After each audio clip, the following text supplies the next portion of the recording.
Hey, it's Ray, and welcome back to a brand new reaction video. Today, we are going to be reacting to Urbanspook, the worst YouTube horror series by John X Woodcat, which was uploaded about 7 months ago, I think. I was actually trying to react to this forever ago. I actually kind of pre-watched, I want to say maybe 5 minutes of the video. But then my equipment kind of went kaput, so I just decided to save this for later. However, we're gonna go ahead and react to this now. Fuck it, you know? And of course, go ahead and grab your drinks, get a snack, all that stuff. And I also wanted to say thank you guys for getting me up to 81 subscribers thus far on this channel. I'm actually surprised that this many people are currently here. Not gonna lie, shit, I've been kind of stuck at like, what, 26 subscribers for like the longest time. And somehow, shoot, Yahuwah willing, he just let it happen, you know? So let's just keep that up, you know? My current goal for this year is 100 subscribers, so let's see if we can get there by the end of this year. And yeah, thank you for coming along this crazy ride, and let's go ahead and get into this video. Horror, which is horror content that aims for the aesthetic that analog technology creates. For those unfamiliar, there is a subgenre of horror content on YouTube known as analog horror, which is horror content that aims for the aesthetic that analog technology creates, such as that made by VHS tapes. What started as trying to capture the uncanny feeling during an old broadcast or an emergency alert turned into a popular genre, which would be what some consider its undoing. One of the most commonly cited examples of this degradation is a series on the YouTube channel Urbanspook called The Painter. The series is awful, as we'll go over, but the creator is also delusionally defensive of his slop. But even that's ambiguous. That's only part of why people make fun of.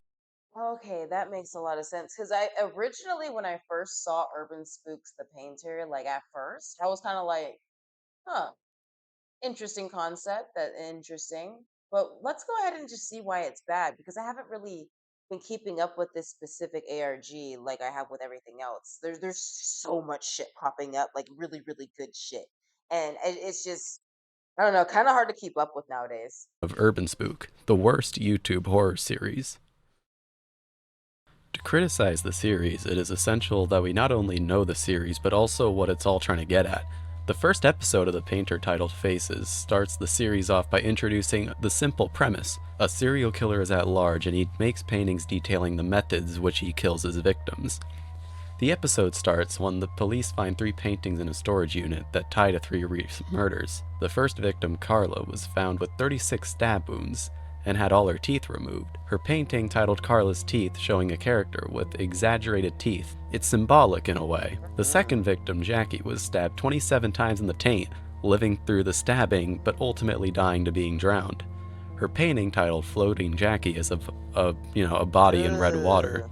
It's less symbolic and a little more literal than the last one. The final victim of this episode is James, whose face was pulled off and his wrist slit open. His painting was titled James's Secret Face, and it entails a dude just pulling his face off. The episode continues by showing other paintings that haven't been connected to other murders. Not gonna lie, these paintings kind of look AI generated. Yet. Not gonna lie. These being Wax Doll Tom, Lisa's Secret Face, Hanging Jimmy, Fuck Toy Corey, Daniel After the Fire, Jennifer's Last Dare, and Scream Maggie Scream. We then get shown photos of James, Jackie, and a Jimmy, who we have a painting of but police haven't found. The episode ends with a painting called Self-Portrait, which represents the killer. Here we can already see some of the problems with the series. The series claims to be that of a police investigation, and the tapes appear to be made by the police department, so what I'm really wondering is, where is any of the insight into the investigation? We get descriptions of how these victims died, and we get to see these spooky paintings, but we don't get much detailing of the actual police activity.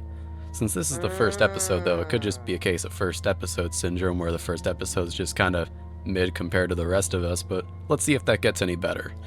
Episode 2, named The Lighthouse, starts off in the deep, talking about the police officer named Bill Collins, who's found the self-portrait from episode 1 in his own house. Him and his family have gone missing, and in searching for him, they found his 2-month-old daughter hanging in the attic. Her painting was titled Long-Necked Angel, and it was found in the family car, just found on the ocean side, I guess. Police eventually took their search to a lighthouse which was out of commission, finding a painting on the door. Inside, they found the burnt corpse of a teen named Daniel, which gives us a connection to Daniel after the fire. Venturing further into the tunnels under the lighthouse, finding the corpses of Jennifer and Lisa White, who are represented by a couple previous paintings from the last episode. Police end up finding a barrel filled with meat and bones, who are made of the rest of the Collins family. Photos were apparently taken of the family before death, and they're shown right here. A fourth photo is shown, which bears striking resemblance to the self-portrait. Oh my God. Okay, sorry. Golly, that just took me out. Like, I'm trying to focus on like connecting some of the dots here because I'm just like, I haven't, again, I haven't really seen any of this shit in a minute. So I'm kind of just like, okay, okay, let me think. Okay. Um, yeah, in my opinion, I think, hmm, I'm having a hard time forming one at the moment, mostly because I just don't know that much about this series. So let me go ahead and just keep watching it. If you've heard of this series, you've almost certainly heard about this episode. Episode 3, titled In the Walls, details the disappearance of two 11-year-old twins, Corey and Margaret Beck, and how 5 days after their disappearance, they were found inside an abandoned factory.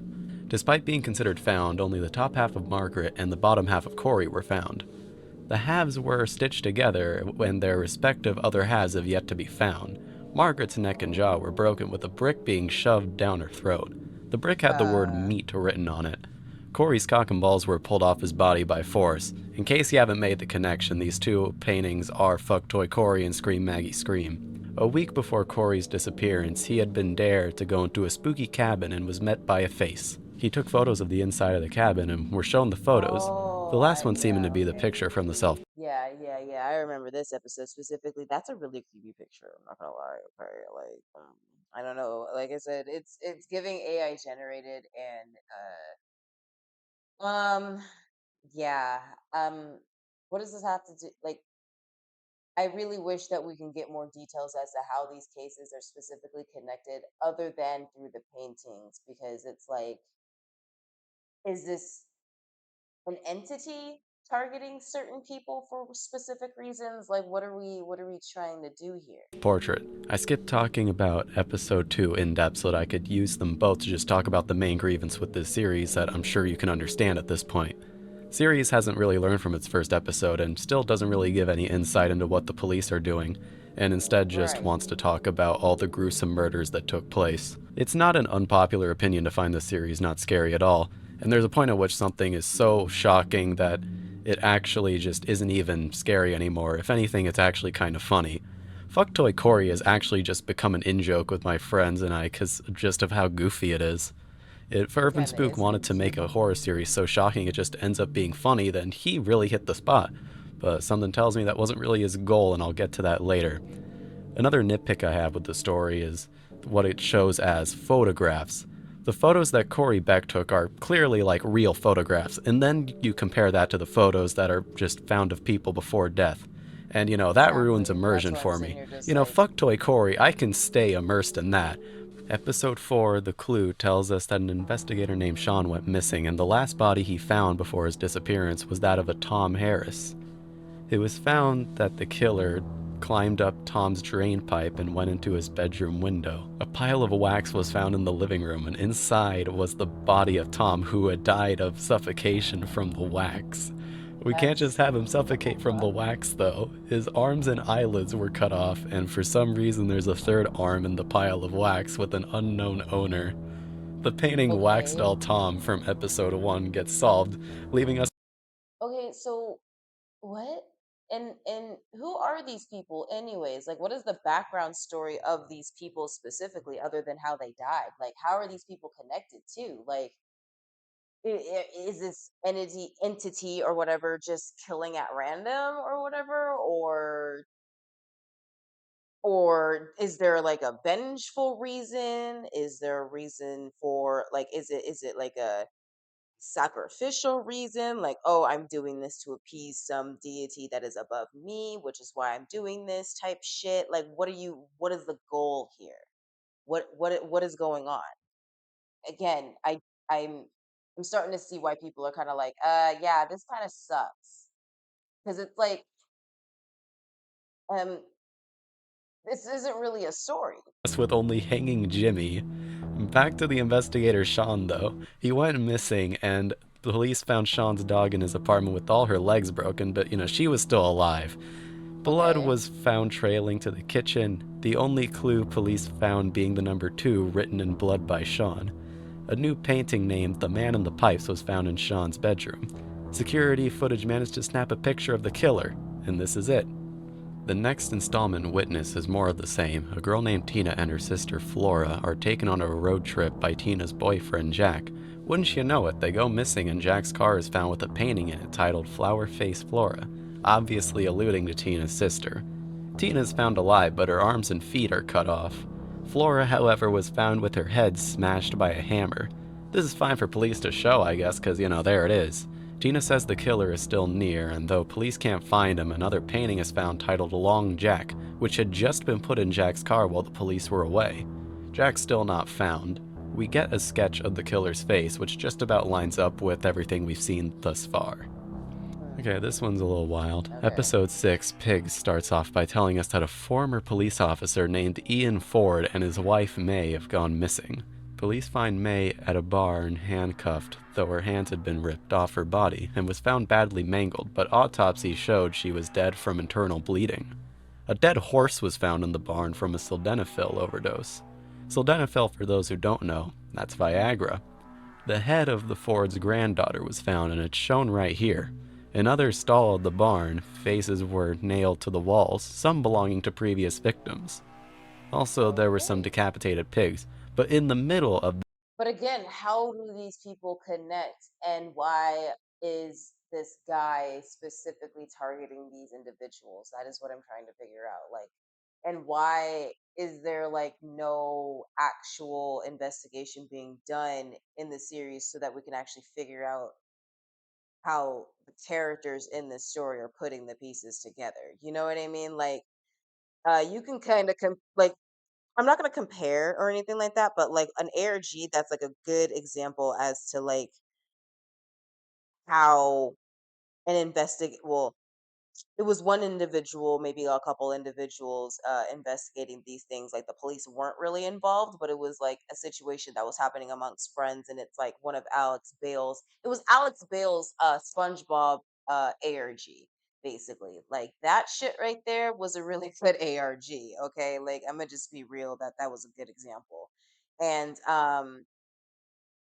at least there was like some form of cohesion going on in the background. It wasn't like just SpongeBob theories. There was just crazy shit evolving in the background that made it make more that made it make it more like immersive and everything like that. Make it made it more believable, I guess you could say.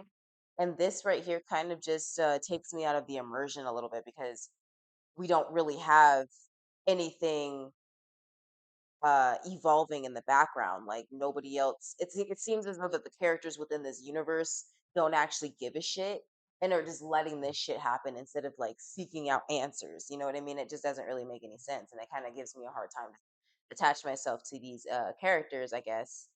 Hopefully this made sense. I don't know. I'm not trying to sound like a bitch or anything like that, but it's just I like horror. I enjoy horror. I plan on writing some horror stories eventually, you know what I mean? Or at least releasing some. But it's kind of just like for this, you know, the concept to be, it's a good concept in my opinion. I think it's a good concept. It's kind of giving, what was that one video game where was this painter who like, ooh, I'll share it here, but it basically, I don't know, man. I don't know. I just think this maybe has to be revamped a little bit because the concept is good. It's just the story I feel like maybe rushed. You know, I think it's rushed. this stall was a giant pig that was sliced open and stitched back together. Inside the pig was Ian Ford's body, and inside the pig's eye sockets were the eyes of Fiona Ford, the granddaughter. In the tack room, the rest of Fiona's body was found along with some paintings. We get shown the painting Breeding Mount May, which is meant to represent May Ford. In case the dead horse from a Viagra overdose and May's death being from internal bleeding wasn't enough, It's now capital C clear that she was fucked to death by this horse. Ian the pig has a double meaning because Ian Ford was a cop, but also because he was stuffed inside a pig after his death. Four Holes Fiona is just a painting of Fiona's head with her eyes coming out. Here's hoping Four Holes doesn't refer to any fucktoy Corey type activities, but with this series it almost definitely is. Other paintings we get are Wet Skin George, the Jigsaw Baby, Blowhole Isabel, Hide and Zeke, Breathless Janice, Fleshhead Fred, Tina the Witness, and Observing Paul. Tina the Witness. That's why I don't understand, like, how did these people connect exactly? Like, what the fuck? Tina was found tied to a tree with their arms and feet cut off. She was still alive. We can already connect to the last episode.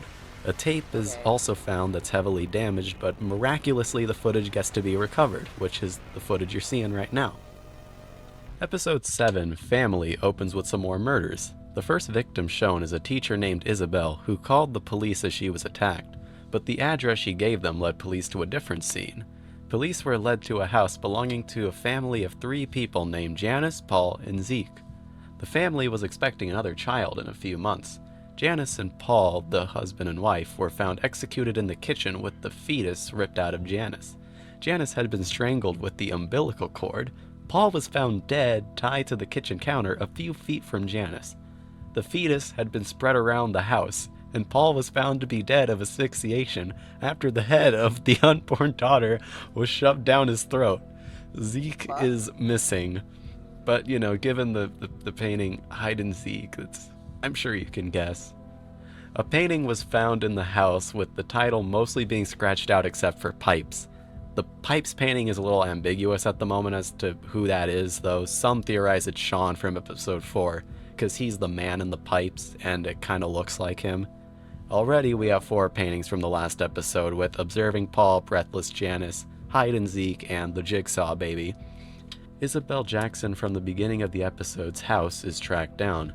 There they find the body of a Bruce Jackson stabbed 7 times, and where one would expect to find his head, a painting lay in its stead. I guess that's the language police reports use now. The painting called Infinite Ma Bruce is shown, and Isabel is found dead with a hole being drilled through her frontal lobe. A note was put inside of her blowhole, which, this murder is the painting Blowhole Isabel. The note says, I live where I can't breath, and I eat without teeth. What am I? Well, oh, God. Okay. Oh my, why? What's going on? There are 2 answers to this riddle. One being a whale because they can't breathe underwater, and they eat without teeth. They technically have baleen, which could just be like a little cruel remark at Isabel.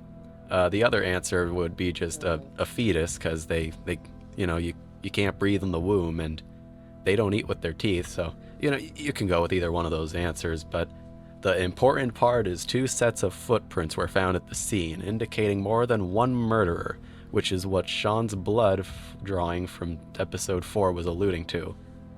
The audio of Isabel's phone call is played, which is the first voice acting we've ever gotten in the series. What's your emergency? Okay, now, what's the address? They killed my husband. Oh, okay, the police are on their way.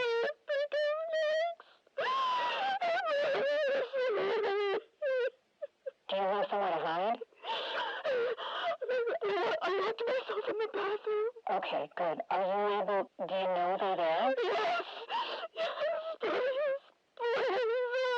Okay, ma'am, the police are on their way. I need you to stay calm for me, okay? What's your name? Isabel Jackson. Okay, Isabel, do you have anything to defend yourself with? Oh my God, they're gonna get it. The what? Isabel, do you have anything to defend yourself?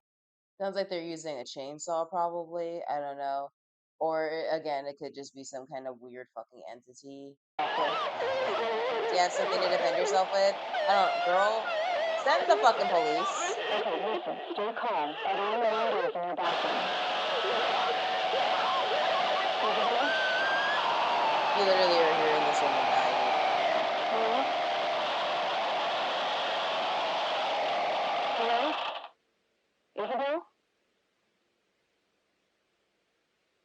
And that's how the episode ends.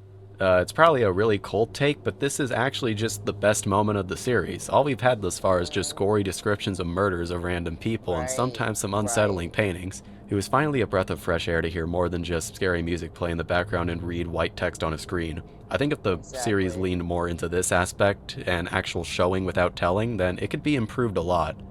At the time of making this video, there's only one episode left and it's titled Meat. A doctor named Fred is murdered in his own home, and neighbors heard a dog barking from his house, even though Fred only owned a cat. Police enter Fred's house and find evidence of a struggle in the kitchen and lots of Viagra. Fred had no skin on his head, and the floor was riddled with sandpapers.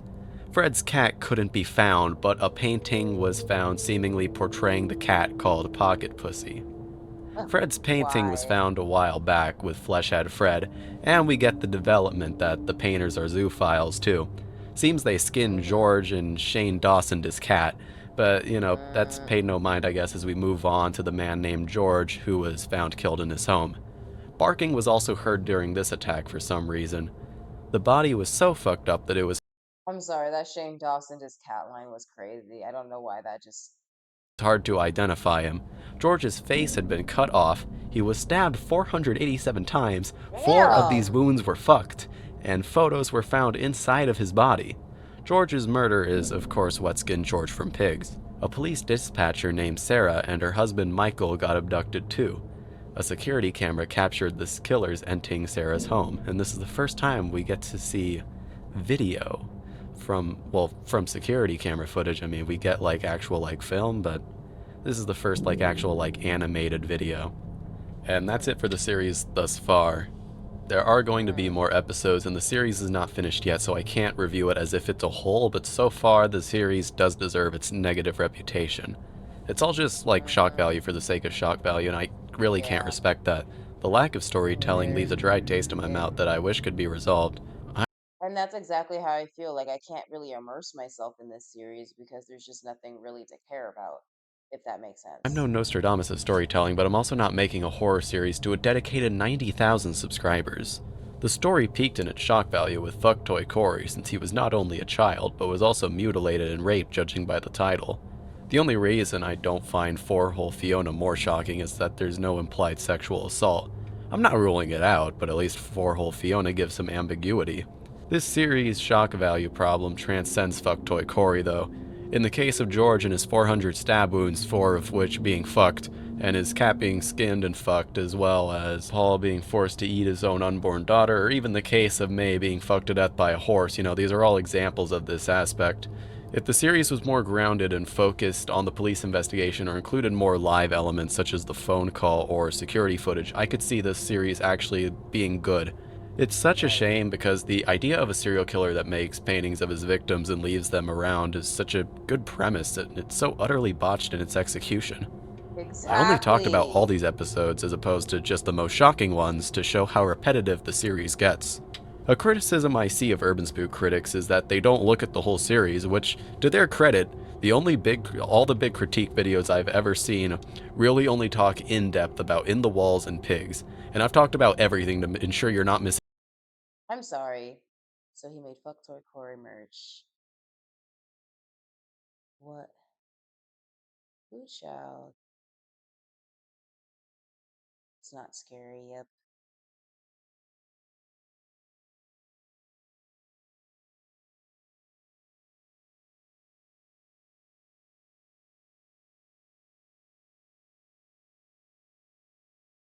Anything special by only watching those two. I watched the whole series hoping to change my mind, but fundamentally it's the same every episode. In case you haven't noticed a pattern, every episode throws you into the deep about a recently abducted or missing person, and then goes into painstaking amount of detail describing the conditions in which, not said missing people die, because sometimes we just cut to completely different people, which gets really confusing sometimes. Then we get paintings of them. Sometimes we get a painting in advance and have to put it together ourselves, which makes for an interesting puzzle, and I kind of like doing that. If you noticed a lack of analysis, that would be because there's not much to analyze. Everything is given to you, and every mystery that comes up is solved an episode later. There's no connecting puzzles that lead you to find cool Easter eggs or anything like that. It's all just kind of given to you. There's nothing left up to Exactly. guesswork. Someone who Exactly. It's all spoon fed, which again makes it so hard for me to care. It's so hard. likes to analyze the stuff they watch isn't gonna get a lot from this series. The most interesting activity you have is putting the painting to the name, but that's pretty easy, honestly. I know this is not a super, uncommon take, but one thing I actually need to give him credit on is the fact that he makes all the paintings himself and he makes all the music he uses in his Oh. series himself. As someone who Oh, my bad, big dog. I thought AI generated that shit, but okay. I ain't mad at you for making your own shit. I respect that. I can respect that. Okay. Good, good. dabbles in Okay. all of that stuff, it takes a lot of effort to do some shit like that. Yeah, it And that's does. why I find it I just wish you would have put the same amount of effort into the fucking writing. so Anyways. disappointing that the story that ties it all together is so lackluster. Because everything else, the music, the paintings, the art, all of it is pretty damn good. Look at the pig painting, like that shit's unsettling as fuck. But then Mm, you look at the story that ties it all together and it all kind of ruins it. If you exactly. made like a good story to tie everything together, this would be pretty epic, but we can't live in that reality, I guess. In the beginning of this video, I said that the creator of this series is oddly defensive of the stuff he's made, and I called that defensiveness ambiguous, and that's because his story changes every single time he talks about it. The whole hate train Mm, started when a Twitter interaction happened, and I'm sure you already know this one. A tweeter said, "What's an analog/digital horror opinion that'll get you like this?" A YouTuber named Pastor replied saying, "We need to stop praising series that rely entirely on shock value to carry their horror. Stuff like Urbanspook drives me nuts because the only horror it has relies entirely on trying to describe the most vile possible thing with little else." I Which agree. I would say is a pretty accurate summation Very of accurate. what we've talked about thus Yeah, just from everything that this guy has analyzed. Because again, I haven't seen the entire series of Urbanspook. I think I've only seen like maybe two videos, and then I kind of fell off because there was like other stuff that I wanted to watch. But yeah, if that was the entire aspect, other than that one phone call, because that phone call was actually genuinely good. I really wish there was more of that in the series as well, and I also wish that there was like also an actual investigation being made throughout the universe in this series. You know what I mean? Like it would just make so much more sense, and it would make me feel like I could care about the characters a little bit more. Actually root for the people to not die, or actually feel bad when they die. You know what I mean? To want to see the investigators actually catch this motherfucker if it's a real motherfucker, because this motherfucker could just be a crazy entity, or it could be an actual human. Humans can be scary sometimes. What if this is just a fucking psychopath? But we don't get any of that. We just get, I don't know, like I said, in the last video actually, abuse. You know what I mean? Like gore porn or whatever the fuck people call it. It's kind of boring. You know, even though the art's great, it's still kind of boring. Which is very disappointing. far. But Urban Spook didn't take too kindly to this. He replied to this saying, "You're such a fucking pussy. Just because extreme horror doesn't fit into your little autistic furry horror taste doesn't mean that there isn't a place for it. Use your platform to talk about things you like instead of shitting on actual creators, cunt." I mean, that's great and everything like that. I hope this is trolling, but if he's not trolling, then holy shit. Like, dude, just fix your story. All you got to do is just rewrite the shit. Like, and when I was going to school, when I was in high school and everything like that, we were taught to write when it comes to anything. Like, it doesn't matter if it's an essay, a story, it doesn't matter if it's like, it could literally be a fucking book report for all we care. You always have a rough draft, the second rough draft. You write as many drafts as you can with as much as you possibly can, right? And then you have a final draft, right? Like usually what I do is I do a rough draft, I do a second rough draft of that same story, but try to make my changes. And then I either get somebody else to look at it or I do a third draft. And then after my third draft, if I'm satisfied, I'll go ahead and write a final draft. That's literally like four fucking papers, dude. Like the least that you can do if you actually give a shit about your series is actually I don't know, make it make sense. Like actually take the time to put the dots together for this universe you're trying to create. You know, it just, come on, bro. It's not the most civilized response I've ever seen, but you know, all things considered, it could have gone a lot worse. And this response was an optics nightmare for him. At this point, a lot of people in the analog horror community found him to be a piece of shit who doesn't really make great content, which, you know, I have my reservations about calling it all bad, as you've heard, but yeah, I can't help but agree because of how defensive he's being here. In a Reddit thread talking about this Twitter exchange, Urbanspook actually replied saying, "Pastor is a rat. This isn't the first time he talks shit.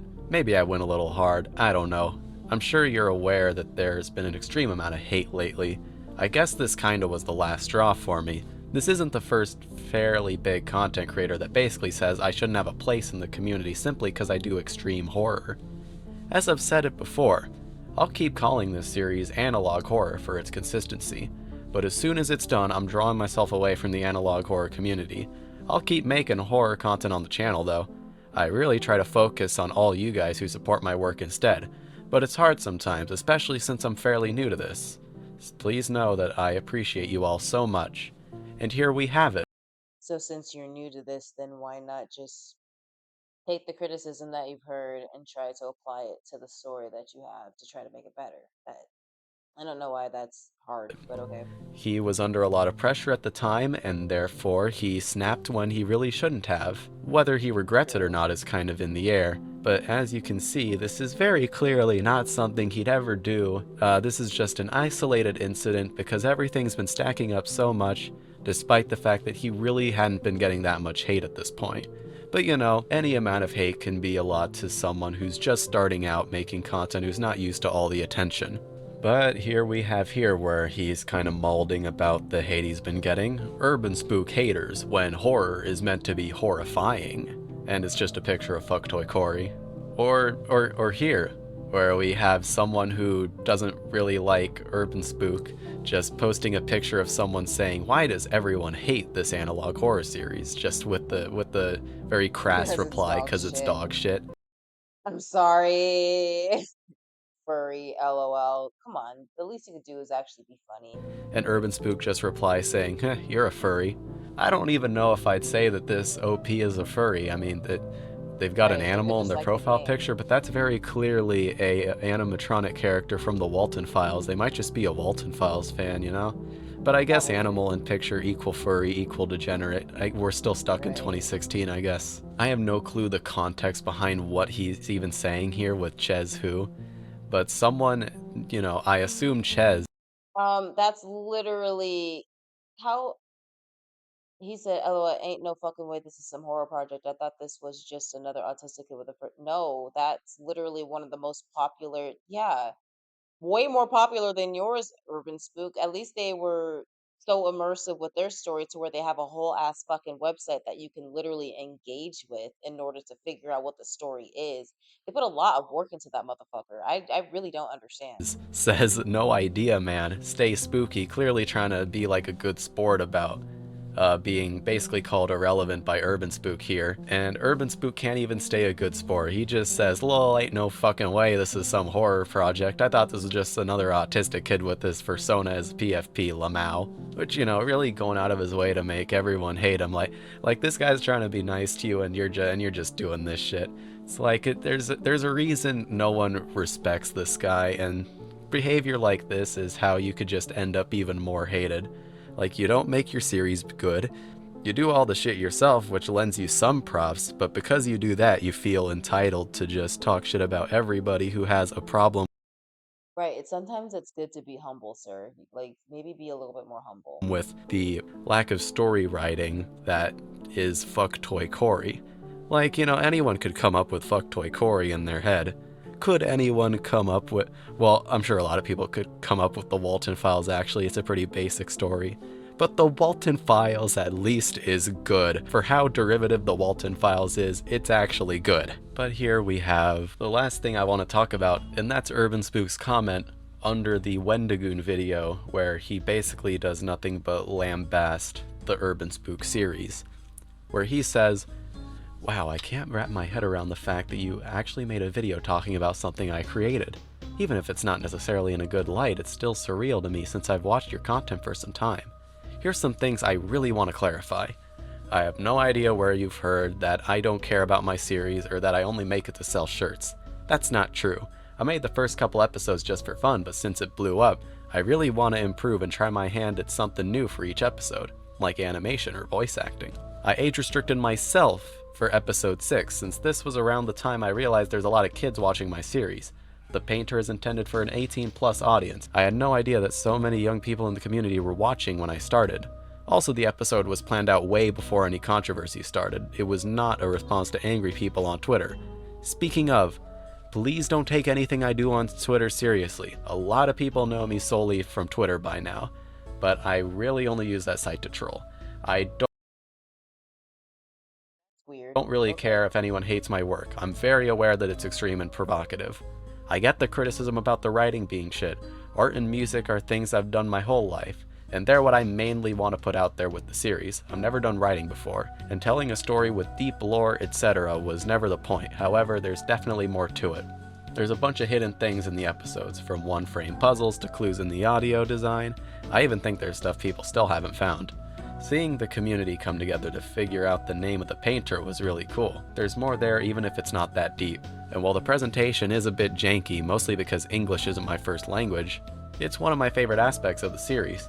If I ever made a remaster of the series, I would keep all the spelling mistakes in. I like the camp. Lastly, hearing you say I have talent made me really happy. Like I said, I've been enjoying your content for some time, and I hope I can create something that you can also enjoy in the future. Rob is a great guy, and I'm so glad to see his project grow. In fact, it might be the first analog horror series I decide to watch, thanks to how you talk about it. Rob is the guy who made Greylock, the actually good analog horror series from Wendigoon's video. Well, not Right. from Wendigoon's video. Wendigoon didn't just like spawn the series, but it's the other analog horror video he talked about in the video. We get it, sir. We know. We get it. And you know, Actually, go ahead and check out my reaction on my main channel, by the way. you could actually be fooled by this YouTube comment all you want. I mean, if you want to believe that he is 100% just trolling on Twitter and he doesn't believe anything he says on there, well, I mean, I guess that's cool with you. I mean, the way he talks on there is certainly like he's trying to get a rise from people. But that Reddit comment he made in his own subreddit, he hasn't mentioned using Reddit to troll, and he seems pretty genuine on his Reddit. And so, him saying that the Pastra interaction was actually how he felt at the time, and how maybe he shouldn't have gone so hard, that implies that that actually is what he was thinking and that he wasn't trolling. And so that's why I genuinely think that he actually is super defensive of this slop. He'll put on a character and say that he's actually just trolling, but it actually just gives him free reign to mold in people's comments. And it's honestly understandable And then not to mention, like, oh my gosh. because he does put a lot of effort into the series, and so I wouldn't be surprised that he's super defensive of the stuff he makes. I hope he can actually like acknowledge that the writing in his series isn't good. Part of me doesn't think he actually believes it because he doesn't seem to be making an effort even in his later episodes to improve upon that. He's improved the means by which the art is made by adding different things such as the dispatcher call or the animation at the end of episode 8, but the writing hasn't changed at all, and he doesn't seem to be making effort towards improving that, even though he says that he is trying to get better at everything. But I just don't think that what he's saying is entirely genuine. I know Wendigoon pinned it because he's just such a good-natured guy that he finds it impossible to like be mean to anyone, even if they kind of deserve to be put in their place. I don't believe he is entirely a troll. I think the way he acts makes him come off as a troll, but that's just because of how I don't think he was trolling either, to be very honest with you. And the fact that, like, he literally went for Pastra for, like, for what? For calling your shit dog shit? Like, if you want to be real, even Pastora has a whole YouTube channel, right? But apparently, he even has an ARG hidden within his YouTube videos. So the fact that you were able to immerse not only in reality but also within that story at the same time, because this is an actual YouTuber doing this shit, right? goes to show me that he has very, very impressive writing skills, which is something that you should probably develop yourself. Which is something that you should probably develop yourself, Urbanspook. You should probably just consider, I don't know, maybe taking some creative writing classes. Pretty sure there's some creative writing tips and tricks on fucking YouTube that you could watch yourself, something. But quit making excuses, okay? Like if you can learn how to paint, you can learn how to make music, if you can learn how to make uh uh uh do voice acting or whatever the fuck, then you can learn how to write. Okay? Figure it out.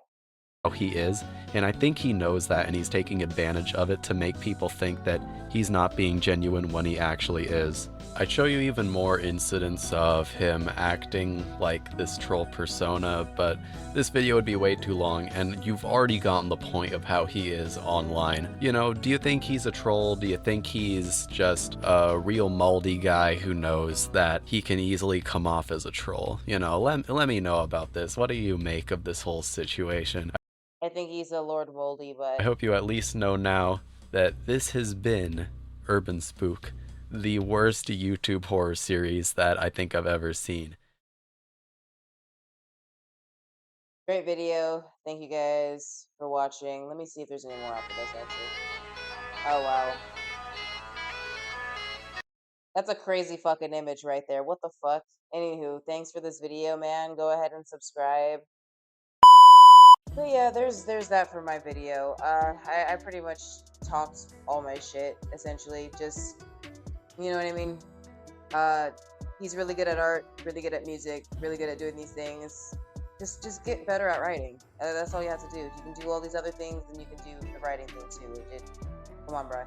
Like, it shouldn't be that hard to practice this sort of thing. And not to mention, like, I'm pretty sure a lot of us have gone to high school, middle school, whatever, whether you're doing it through whether you're doing it through Zoom classes or actually going to the physical campus or whatever. You know what I mean? Like, you're learning something, right? Why not just apply what you've learned to what you're trying to make? You know what I mean? At least the good parts of what you've learned to what you're trying to make. It shouldn't really be that complicated, and I don't understand why he keeps getting offended by that. It's just, you know, maybe it's just the people that are going, oh, it's dog shit, oh, it's this. Maybe it's that's what's triggering him, but at the same time, a lot of their points are valid. Just practice more, just practice writing more. You know what I mean? Get good. GG's, my nigga. GG's. You know what I mean? But anywho, if you guys like this reaction video or want to share any opinions about this specific horror series, go ahead and just leave a comment down below. I would not mind having like some form of a discussion. If you agree with me, let me know why. If you disagree with me, let me know why. If you happen to be Urbanspook himself and you disagree with me, which you probably will, I don't know, tell me why. We can probably chat about it. I don't know. But other than that,